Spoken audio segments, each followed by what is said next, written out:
Apakah SBY layak disebut Bapak Manggra Indonesia? Orang kalau berjuang untuk bangsa dan negara dan menjadi sosok yang memproklamasikan kemerdekaan disebut sebagai Bapak Proklamator Indonesia. Ya, dia adalah Insinyur Soekarno, the founding father dari Negara Kesatuan Republik Indonesia dengan sistem demokrasi terpimpin pada saat itu.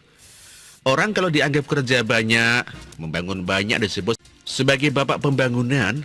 Soeharto adalah Presiden kedua RI, dijuluki Bapak Pembangunan, meski julukannya sekarang sudah direbut oleh Joko Widodo.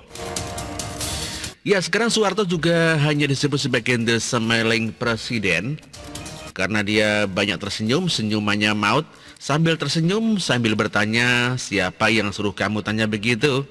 Kenapa kamu tanya begitu, Mendadak sekujur tubuh langsung merinding.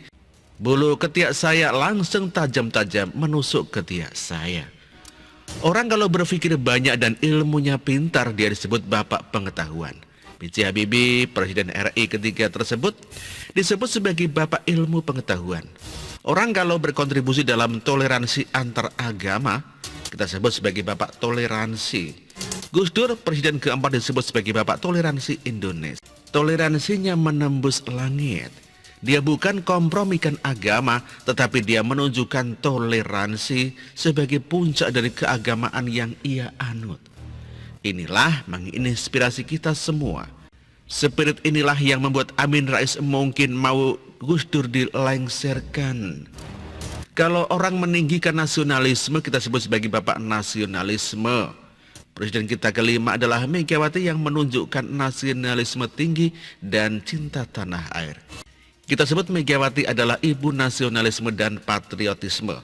Darah dan semangat Soekarnois Marhaines mengalir deras di tubuh ibu Megawati. Saya skip dulu Presiden ke-6 karena saya ingin ngomongin yang terakhir. Saya mau bahas Pak Jokowi dulu. Dia adalah Bapak Percepatan Pembangunan Nasional. Di tangan dingin Jokowi dia membangun bangsa ini. Visi Indonesia Maju menjadi sasaran utama dari membangun bangsa ini. Joko Widodo tidak segan-segan menjadi orang yang mengeksekusi hal-hal yang ia rencanakan. He is man of focus, fokusnya sangat tinggi. Determinasinya sangat tinggi. Dia tidak sembarangan memberikan mimpi yang tidak bisa direalisasikan. Dia merealisasikan setiap targetnya. Tidak muluk-muluk, makanya tidak heran Prabowo pun keok sekeok-keoknya dan harus ada di bawah Jokowi untuk 2 kali. Ya, 2 kali. Mantap. Dia memberikan janji yang bisa direalisasi tanpa adanya ujaran kebencian seperti yang dikerjakan timnya Prabowo. Dia sudah pecundang sejak Pilpres, bukan setelah hasil Pilpres. Orang ini banyak masalah. Joko Widodo menjadi Bapak Percepatan Pembangunan Nasional.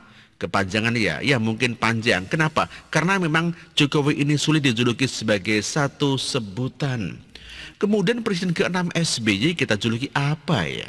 Dia sih banyak bikin lagu, tapi apakah dia bisa disebut Bapak Rekaman Nasional? Enggak.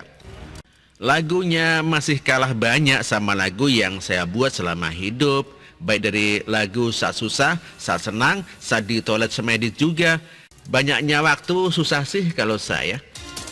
Dengan dia banyak baper, apakah dia disebut sebagai Bapak Perasaan Nasional?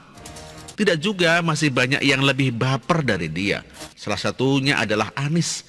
Saking bapernya dia sampai keluar dari isolasi mandiri selama 3 minggu. Padahal biasanya 10 hari juga sudah negatif. Jadi apa julukan Presiden SBY? Dari fakta di lapangan kita mengetahui bahwa banyak sekali proyek mangkrak di era SBY selama 10 tahun memimpin. Saya tidak sembarangan berbicara. Dari sumber saja saya sudah langsung menemukan 34 proyek mangkrak di era SBY. Selain Candi Hambalang, masih ada berbagai proyek pembangkit listrik pada era SBY yang diduga merugikan keuangan negara triliunan rupiah. Dugaan kerugian ini muncul dari temuan BPKP alias Badan Pengawasan Keuangan dan Pembangunan. Hal tersebut dilaporkan Mensesnek Pratikno dan Sekretaris Kabinet Pramono Anung kepada Presiden Jokowi yang baru menjabat 2 tahun dengan proyek puluhan saat itu sedang berjalan dan sudah banyak yang rampung. Proyek itu adalah proyek pengadaan 7.000 megawatt yang didasari kepada Perpres 71 tahun 2006 dan Perpres nomor 4 tahun 2010.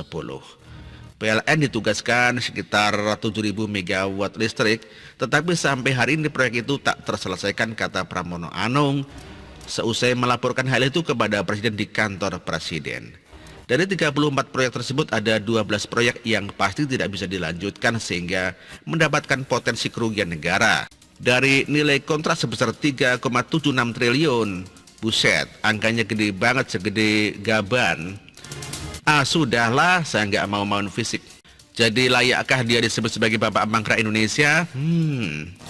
Silahkan netizen menjawab. Begitulah polling. Dikutip dari siwo.com dan artikel ini ditulis oleh Manuel. Terima kasih.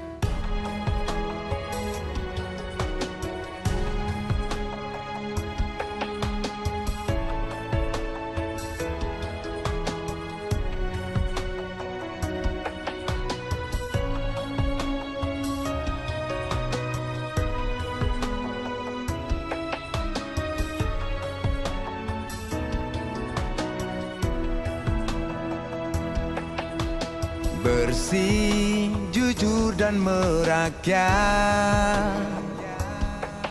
berbuat demi masa depan kami.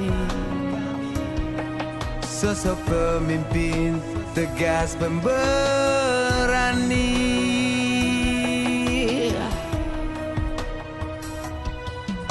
Kamu tidak tergantikan. Baktimu untuk negara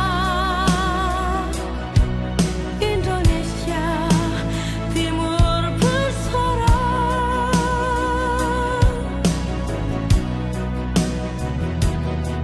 Siang dan malam kau bekerja demi anak bangsa. Jangan menyerah, rakyat mendukungmu. Bekerja nyata dan membangun tanpa kenal lelah.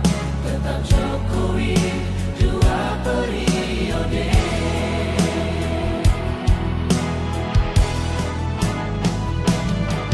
Ayo Jokowi, rakyat mencintaimu. Pilih